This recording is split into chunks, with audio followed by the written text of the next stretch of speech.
नमस्कार, स्वागत है आप सभी का। आप देख रहे हैं एनएमएफ न्यूज, आपके साथ मैं हूं नमता चौधरी।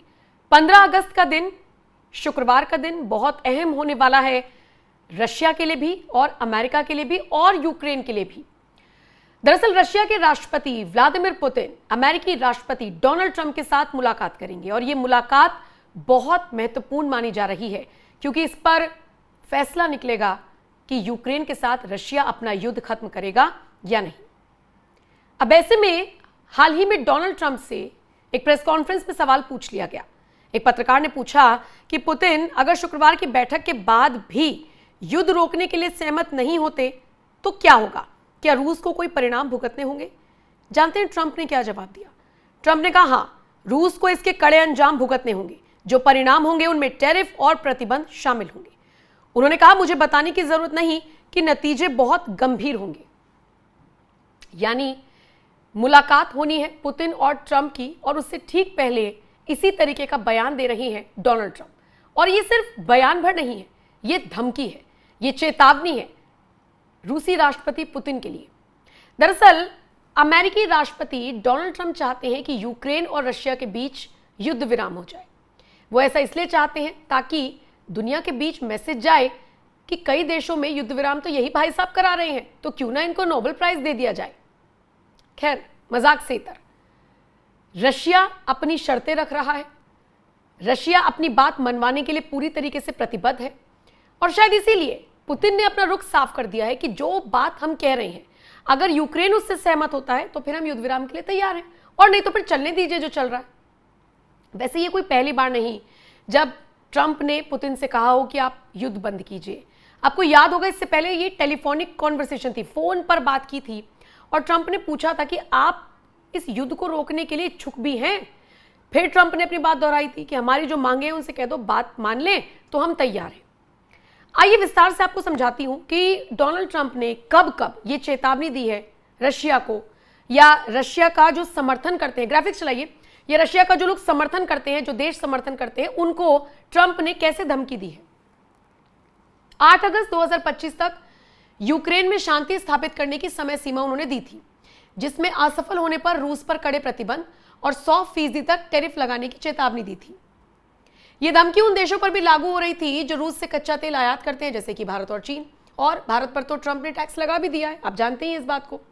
15 जुलाई 2025 को ट्रंप ने 50 दिनों की एक और समय सीमा दी थी, जिसमें कहा गया कि अगर रूस युद्ध विराम पर सहमत नहीं होता तो रूस और रूसी तेल आयात करने वाले देशों पर सेकेंडरी टैरिफ लगाए जाएंगे। तो देखा आपने किस तरीके से ट्रंप बार बार धमकी दे रहे हैं। और सोचिए ना, ये भारत जैसे देशों के लिए भी चिंता का विषय था क्योंकि रूस से 40% कच्चा तेल आयात करता है भारत। 7 मार्च 2025 को ट्रंप ने सोशल मीडिया प्लेटफॉर्म ट्रूथ पर लिखा था कि रूस यूक्रेन पर युद्ध के मैदान में भारी पड़ रहा है। मतलब वो मानते हैं इस बात को कि रशिया भारी पड़ रहा है और इसीलिए वो चाहते हैं कि रूस पर या तो बड़े पैमाने पर बैंकिंग प्रतिबंध लगाया जाए या टैरिफ लगाया जाए, और इसीलिए रूस और यूक्रेन दोनों से तुरंत बातचीत की मेज पर आने की उन्होंने मांग की थी। तो डोनाल्ड ट्रंप तो चाहते हैं कि ये सारी चीजें रुके, ऐसा एटलीस्ट वो दिखा तो यही रहे हैं, और इसीलिए ट्रंप पुतिन से कई बार टेलीफोन पर बात कर चुके हैं, व्यक्तिगत रूप से बात करने की कोशिश कर चुके हैं। अब 15 अगस्त 2025 को अलास्का में एक महत्वपूर्ण बैठक होनी है। इस बैठक का उद्देश्य युद्ध को समाप्त करने के तरीकों पर चर्चा करना है। लेकिन यहां पर हमें यह भी समझना होगा कि ट्रंप तो बार बार युद्ध विराम का प्रस्ताव रख रहे हैं, लेकिन रशिया का इस पर क्या रिएक्शन होगा। अब दूसरी ग्राफिक्स प्लेट चलाइए, जिसमें मैं आपको ये समझाने की कोशिश करूंगी कि पुतिन क्या मांग रख रहे हैं या पुतिन किस तरीके से अपनी चीजों को आगे बढ़ा रहे हैं। दूसरी ग्राफिक प्लेट चलाइए, जिसमें पुतिन की तरफ से कहा गया है कि भाई उनकी मांगे क्या है। निश्चित तौर पर पुतिन चाहते हैं कि सारी चीजें ना हो, वो भी चाहते हैं कि लड़ाई ना हो, दोनों तरफ से वॉर ना हो, क्योंकि हमने देखा है कि कैसे यूक्रेन की तरफ से भी ड्रोन अटैक्स किए गए थे। और शायद इसीलिए रशिया की तरफ से भी मांग कर दी गई है कि भैया यूक्रेन, डोनेट्स्क, लुहांस्क या और भी, ये देखिए ना जो शहर लिखे हुए हैं, जो जगह लिखी गई है, ये जो क्षेत्र हैं, इनसे अपनी सेना को यूक्रेन हटा ले और इन क्षेत्रों पर रूस की संप्रभुता को स्वीकार करे।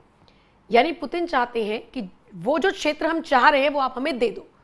रूस चाहता है यूक्रेन एक तटस्थ देश बने और नाटो में शामिल होने या पश्चिमी सैन्य सहायता लेने से इनकार करे। पुतिन ने ट्रंप के अल्टीमेटम को खारिज करते हुए कहा कि वो इन क्षेत्रों पर पूर्ण नियंत्रण चाहते हैं और उसके बाद ही शांति समझौते पर विचार करेंगे। यानी निश्चित तौर पर पुतिन ने अलास्का में ट्रंप के साथ मुलाकात को तार्किक तो बताया है, लेकिन वो फिर भी देखते हैं कि आप इसमें हमारा सहयोग करेंगे, यानी ट्रंप इसमें सहयोग करेंगे। अब देखिए, इसमें कुछ समझने वाली चीजें हैं। समझने वाली चीजें इसलिए हैं कि एक देश है यूक्रेन, वो नाटो में भी शामिल होना चाहता है, वो आगे बढ़ना चाहता है, लेकिन पुतिन नहीं चाहते ऐसा हो। और कुछ ऐसे क्षेत्र हैं जहां पर यूक्रेन की सेना तैनात है, चाहते हैं वहां से भी हटो, हमें दो, हमारी संप्रभुता को स्वीकार करो। अब यूक्रेन कह रहा है तो गलत बात है, तो दादागिरी है, और इसीलिए लड़ाई चल रही है। अब ट्रंप कैसे समझौता कराएंगे, ट्रंप कैसे चीजों को आपस में तालमेल बिठाएंगे, देखने वाली बात होगी। लेकिन फिलहाल ये जो धमकी ट्रंप की तरफ से दी गई है पुतिन को कि भाई आप या तो युद्ध विराम करिए, नहीं तो आपको इसके अंजाम भुगतने होंगे, वो जरा बयान सुन लीजिए। 16 सेकंड का बयान है जो पत्रकार ने पूछा, सुनिए। Russia face any consequences if Vladimir Putin does not agree to stop the war after your meeting on Friday? Yes, they will. Yeah. What will the consequences there will be be? Sanctions, tariffs? There will be, I don't have to say, there will be very severe consequences, yes. Will Russia face any consequences if Vladimir Putin does not agree to stop the war after your meeting on Friday? Yes, they will. Yeah. What will the consequences there will be be? Sanctions, tariffs? There will be, I don't have to say, there will be very severe consequences, yes. तो सुना आपने Donald Trump एक पत्रकार के जवाब में क्या कहते हुए नजर आए, कैसे उन्होंने रूस के राष्ट्रपति पुतिन को सीधे तौर पर चेतावनी दे दी। लेकिन ये कोई पहली बार नहीं है, इससे पहले भी डोनाल्ड ट्रंप का एक बयान सामने आया था मीडिया के सामने। उन्होंने जिस तरीके से कहा था कि पुतिन को समझना चाहिए, आइए वो बयान भी आप सुन लीजिए, क्योंकि उस बयान के बिना ये रिपोर्ट पूरी तरीके से अधूरी नजर आएगी। मैं आपको उसी बयान के साथ छोड़कर जा रही हूं, लेकिन फिलहाल इस खबर पर और ये धमकी भरे लहजे पर आपका क्या कुछ कहना है? मतलब धमकी भरा लहजा मेरा नहीं, डोनाल्ड ट्रंप जिस तरीके से पुतिन को धमकी दे रहे हैं, वो भी मीटिंग से ठीक पहले, जबकि वो ये बात जानते हैं कि जितने सन की वो हैं उतने ही सन की पुतिन भी हैं, वो भी कम नहीं है। तो जरा सुनिए डोनाल्ड ट्रंप ने पुतिन को क्या कुछ कहा, और फिर इस खबर पर आपकी राय क्या है? कमेंट सेक्शन में आप अपनी राय हमें जरूर दीजिएगा। बाकी खबरों के लिए बने रहिए एनएमएफ न्यूज के साथ। I was not a friend of Russia, but I got along well with Putin. It's always good to get along with other countries if possible, but that doesn't mean you roll over like Biden did. Biden came in and he immediately approved the pipeline. I couldn't believe it. Then they say Trump wasn't tough on Russia. I wasn't tough. I was the toughest.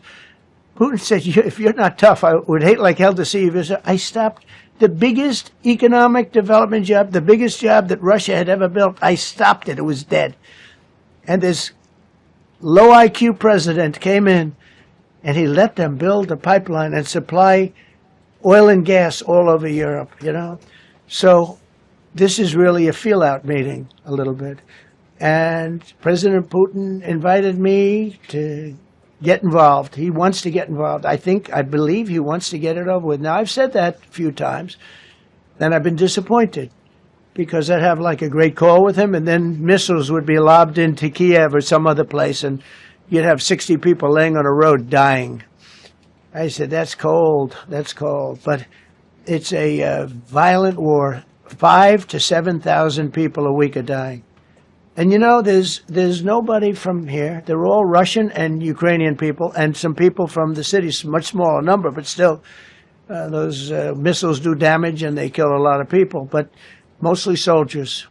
And they're young soldiers, although in the case of Ukraine, they're getting much older. They're drafting 60-year-olds now.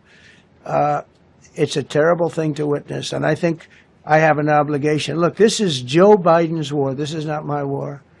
I made a deal with NATO a month ago. You covered it very accurately, actually. We don't pay anything anymore. You know, we're not paying anything.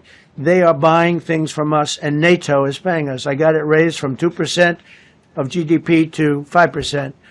And they're paying us for everything that we send. We're not paying. But Biden approved $350 billion. Europe has spent $100 billion. The money that's been spent and the death is incredible. It's the worst thing that's happened, by far the worst that's happened since World War II. So I'm going in to speak to Vladimir Putin, and I'm going to be telling him, you got to end this war. You got to end it. And he wasn't going to mess with me. This war would have never happened. You know, we had a discussion about it one time, and we never had that discussion again. Would have never happened.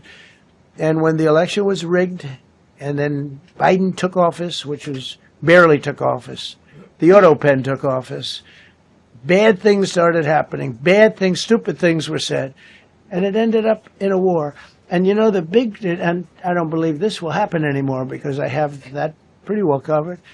This could end up in a third world war. This could have been a third world war. I don't think that's going to happen now. But I thought it was very respectful that the president of Russia is coming to our country as opposed to us going to his country or even a third-party place. But I think we'll have constructive conversations. Then after that meeting, immediately, maybe as I'm flying out, maybe as I'm leaving the room, I'll be calling the European leaders who I get along with very well. And, you know, I have a great relationship, I think, with all of them. And I get along with Zelensky, but, you know, I disagree with what he's done. Very, very severely disagree. This is a war that should have never happened, wouldn't have happened. But I'll be speaking to Zelensky. The next meeting will be with Zelensky and Putin, or Zelensky and Putin and me. I'll be there if they need. But I want to have a meeting set up between the two leaders. I was a little bothered by the fact that Zelensky was saying, well, I have to get constitutional approval. I mean, he's got approval to go into war and kill everybody, but he needs approval to do a land swap because there'll be some land swapping going on. I know that through Russia and through conversations with everybody to the good, for the good of Ukraine. Good stuff, not bad stuff. Also, some bad stuff for both. So there's good and there's bad. But it's very complex because you have lines that are very uneven, and there'll be some swapping, there'll be some changes in land, and the word that they will use is, you know, they make changes. We're going to change the lines, the battle lines. Russia's occupied a big portion of Ukraine.